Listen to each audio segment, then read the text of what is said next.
నమస్తే, జై Bhim. Welcome to Mook Prajagalam. ఈరోజు ముఖ్యాంశాలు. అందరికీ నమస్తే, జై భీమ్.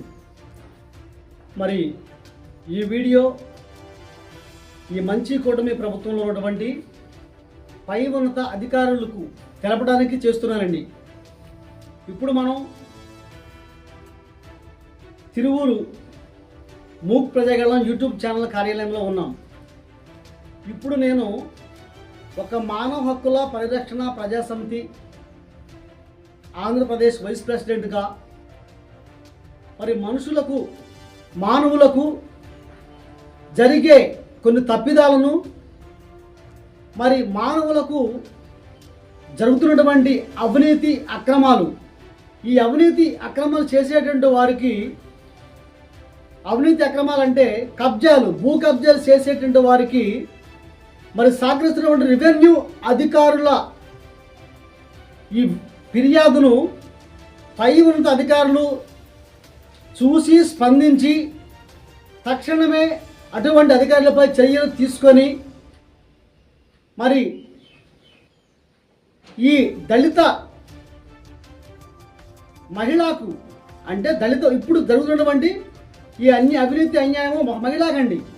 అదేవిధంగా నియోజకవర్గంలో పలుమలు ఎలాగే జరుగుతున్నాయి. కాబట్టి ఈ వీడియోపై స్పందించి తక్షణమే పై ఉన్నత రెవెన్యూ మంత్రి వారు చర్యలు తీసుకోకపోతే రానున్న మంగళవారం తిరువూరు నగర పంచాయతీలో జరుగుతున్నటువంటి మున్సిపాలిటీలో జరుగుతున్నటువంటి అవినీతి అక్రమాలు, అదేవిధంగా గంపలగూడెంలో ఒక రెవెన్యూ కార్యాలయంలో ఒక రెవెన్యూ అధికారి చేస్తున్నటువంటి అవినీతి అక్రమాలను పై నిరాదేశం సిద్ధంగా ఉన్నానండి నేను. అదేవిధంగా ఈరోజు ఒక దళిత మహిళకు భర్త చనిపోయి మరి ఆ భూమిని, భర్త పేరుపై ఉన్నటువంటి భూమిని నా పేరుపై పట్టాదారు పాస్ పుస్తకం చేయమంటే, ఈ విషయాన్ని పలుమార్లు కూడా నేను ప్రస్తావించాను. చేయమంటే చేయకుండా మరి గత కొన్నేళ్లుగా తిప్పినటువంటి సందర్భాలు లేకపోవడం రెవెన్యూ కార్యాలయం చుట్టూ. అదేవిధంగా 2024లో కూడా మానవ హక్కులను ఆశ్రయిస్తే, మరి కలెక్టర్ వారిని ఆశ్రయిస్తే కలెక్టర్ వారి దగ్గరికి వెళ్ళినా కానీ మరి ఈ పరిష్కారాన్ని పరిష్కరించేటటువంటి అధికారులు, మరి గంపలగూడెం మండలంలో ఉన్నటువంటి రెవెన్యూ అధికారి అంటే ఎంఆర్ఓ గారండి, ఒక తహసీల్దార్ గారు ఒక దళిత మహిళ భూమిని ఎన్ని విధాలుగా మరి ముసుగు వేస్తున్నారో, ఎన్ని విధాలుగా అరాచకాలు చేస్తున్నారో ఒకసారి గమనించండి. కలెక్టర్ వారిని ఆశ్రయిస్తే ఇదే మానవ హక్కుల నుంచి కలెక్టర్ వారు ఆదేశాలు జారీ చేస్తే, ఆదేశాలు జారీ కూడా లెక్క చేయకుండా అకస్మాత్తుగా POT లెటరు ఆ దళిత మహిళకి ఇస్తే నేను వెంటనే కలెక్టర్ వారిని ఆశ్రయించి, అయ్యా ఇదేంటి, ఒక దళిత మహిళకు అకస్మాత్తుగా మరి POT లెటర్ ఇవ్వడానికి కారణాలు ఏంటని నేను ఇచ్చేసినప్పుడు కలెక్టర్ గారు మళ్ళా మరి తహసీల్దార్ వారిని మందలించినప్పుడు ఇరువురికి నోటీసులు జారీ చేశారు. మరి ఆ ఇరువురికి నోటీసులు జారీ చేసిన పిమ్మట ఏం చేయాలండి, జడ్జిమెంట్ ఇవ్వాలి. జడ్జిమెంట్ ఇచ్చేటువంటి సమయంలో ఈ తహసీల్దార్ వారు మరి భూ కబ్జాదారుల పక్షాన కొమ్ము కాసి మరి ఈ బాధితురాలని నీకేం కావాలి, డబ్బులు ఇప్పిస్తాను, నీకు ఎంత కావాలి, లేకపోతే శరీసగం ఇస్తాను, పట్టాదారు పాస్ పుస్తకం, ఇది ఈ మంత్రాలు చేసి మరి మరలా ఇలా చేసిన తర్వాత నేను మళ్ళీ వెళ్ళి ఆర్డీఓని కలవడం జరిగింది.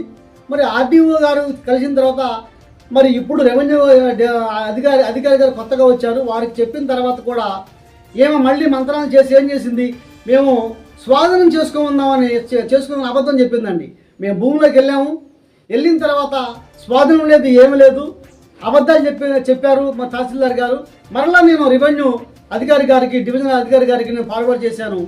మరి ఇవాళ మరి మొన్న మరి కనుమూరు మండలం జరిగినటువంటి మరి గురువారం ప్రజా సమస్యల పరిష్కార వేదికలో మరి ఎవరో మాట్లాడితే నేను ఈ మహిళకి న్యాయం చేద్దాం అనుకుంటున్నాను, మరి మానవ హక్కుల నుంచి మరి మెహర్ బాబా అనే వ్యక్తిని తీసుకొచ్చిందంటే, మానవ హక్కుల నుంచి న్యాయం అడగడానికి ఒక సామాజిక వేత్తగా వచ్చి నా పేపర్లో జర్నలిస్ట్గా వార్త వేస్తే అవినీతిని అవినీతి, అక్రమాన్ని అక్రమాన్ని చేస్తే ప్రశ్నించి నిలదీసేవాళ్ళు వస్తే వీళ్ళకి న్యాయం చెయ్యరా ఈ తహసీల్దార్ వారని ఈరోజు ప్రశ్నిస్తున్నాను. మరి ఇవాళ ఆమె భూమిని ఆమెకి ఇవ్వటానికి ఏమో ఎన్ని మంత్రాలు చేస్తుందండి. మరలా ఈరోజు నేను మాట ఇచ్చారు.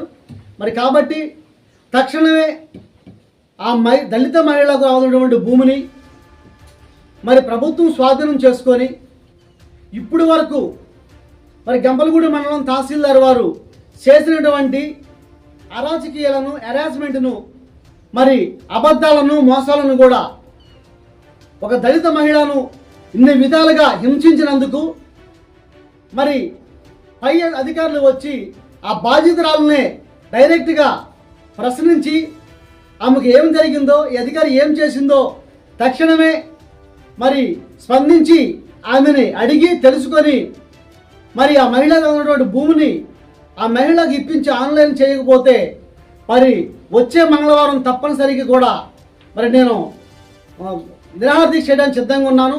మరి ఈరోజు ప్రజా సమస్యల పరిష్కార వేదిక అంటున్నారే కానీ ఈ ప్రజా సమస్యల పరిష్కార వేదిక వెళ్తుంటే ఈ ప్రజా సమస్యల పరిష్కార వేదికే మాకు సమస్య అయిపోయిందని చెప్పేసి ఇవాళ ప్రజలు వాపోతున్నారు. ఇవాళ కలెక్టర్ దగ్గరికి వెళ్తే కూడా ఈ సమస్యలు పరిష్కారం అవ్వకపోతే ఇంకా ఈ ప్రజా సమస్యల పరిష్కార వేదిక ఎందుకు అని ఒక మానవ హక్కుల పరిరక్షణ ప్రజా సమితి మరి ఒక నేతగా ప్రశ్నిస్తూ ఉన్నాను. నేను సెలవు తీసుకున్నాను. నమస్తే, జై భీమ్.